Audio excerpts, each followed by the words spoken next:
Bismillahirrahmanirrahim. Honestly, I'm feeling a bit overwhelmed after listening to this little angel. She spoke so well, and she expressed her views so well. So I am feeling now a bit, nervous. That's what am I going to say after what she has said? So, beta, wherever you are, mashallah, where is she?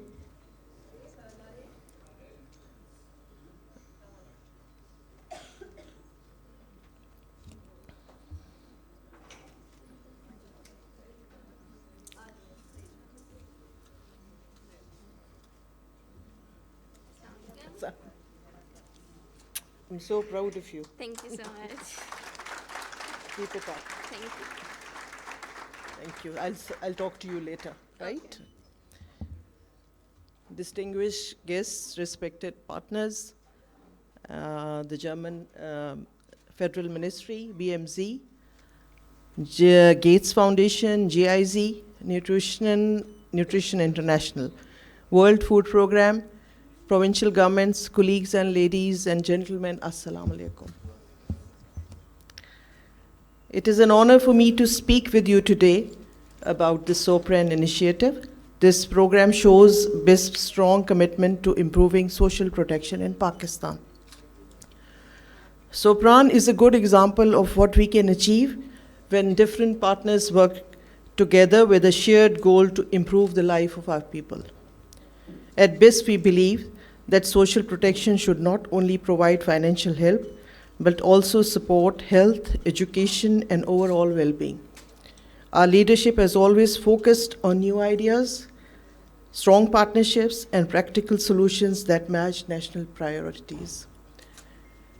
And when I stand here and I speak of our leadership, I must mention an aim that is a strength, that is the backbone, that is the inspiration that the women of Pakistan look towards, and that is Benazir Bhutto Shahid Saiba, who happens to be the person, the leader who had the vision to establish the Benazir Income Support Program. So a big hand for her.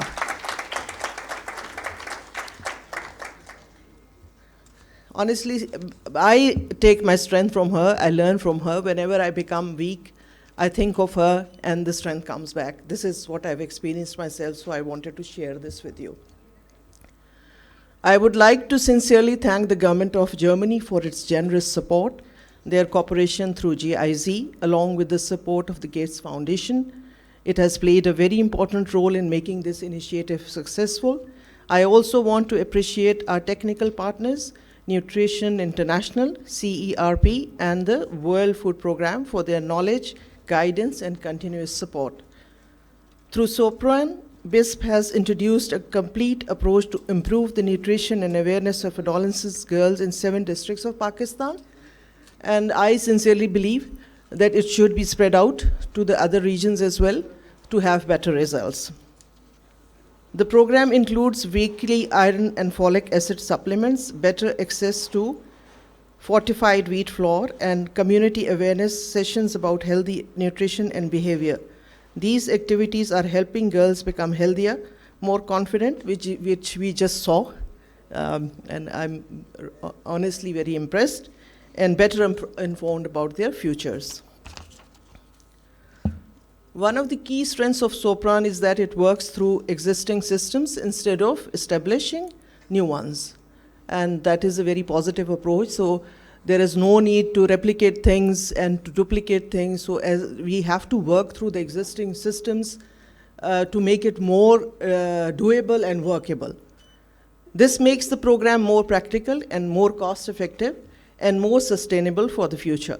The lessons and evidence we are gathering will help us design even better policies and program it in the coming years. More than 54% of adolescent girls in Pakistan suffer from iron deficiency anemia, affecting their health and future potential. And I think in addition to whatever we are doing, we need to work more on awareness. Because, it is awareness the lack of awareness that leads to all these problems. And not only in this issue, it is in all issues. We need to make people more aware, more information should be shared, and when the information is shared, it becomes more practical to convince people to do things.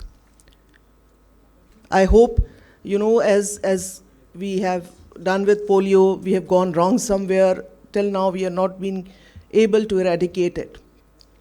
So that is where I think I would ask my partners to step in with us for that, is awareness. Because there is a lack of information. People do not know things. We have to go to them to tell them as to what has to be done and what is right for them. There are multiple other things which are not related to this project, but I would take the opportunity to talk about them. Like family planning, like birth control. The population explosion is there, we all are aware of it. But are we telling the people what is right for them or what is wrong for them? So I think it's a failure on our part, all of us. It's not the failure on the part of the people. It's the failure on the part of us, that we have not been able to tell the people, to make them aware of what is going on. So I'm sorry because I've gone off the track, but this is what is required. Supplements, good. Wherever required, we should. But and I was saying there were families from Skardu, the food is there. But what is the right food? We have to tell people that as well. What to eat, what is good for their health, what is good to prevent certain diseases, what is, a healthy lifestyle. So it should be done on a broader spectrum. Whatever we are doing is appreciable, but we need to do more. And to do more is to talk to people. The ones who know should share the knowledge with the ones who do not know. That is where the gap is.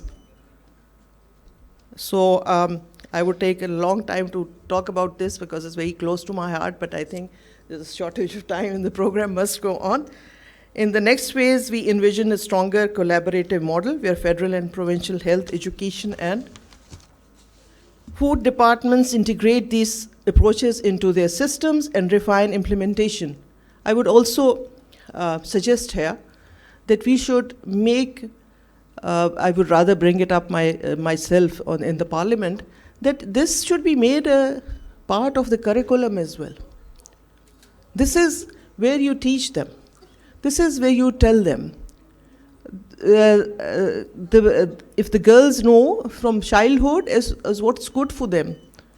So, hygiene should be also a part of the curriculum. Food calorie and counts or whatever. अभी तो हम सब dieting करते हैं ज़्यादातर, लेकिन बच्चियों को बताना चाहिए कि उनके लिए क्या बेहतर है, बच्चों को बताना चाहिए उनके लिए क्या बेहतर है. Fast food has created, it's not about only the far off areas, it's not about only the remote areas, it's about the cities as well. Children have gone into a habit of bad eating. Fast food has created this, every child wants to have the fast food, not the home cooked food. So we have to, this has to be a behavioral change as well. We have to inform the parents as to what they can do to improve things. There's a lot to be done. So some other time when we have the time, we will have a consultative meeting. Dr. Asim, I think we should have a meeting, a brainstorming as to what else can be added to this program. So I have put my input because I have to go somewhere. So all said and done, I would say that today it's a good day. We are celebrating the progress, but we also remember that our work continues. We should remember that. BISP remains fully committed to working with all partners to expand these efforts and to ensure that no adolescent girls is left behind. Together, through cooperation and dedication, we can build a healthier and stronger Pakistan. Pakistan Zindabad. Thank you.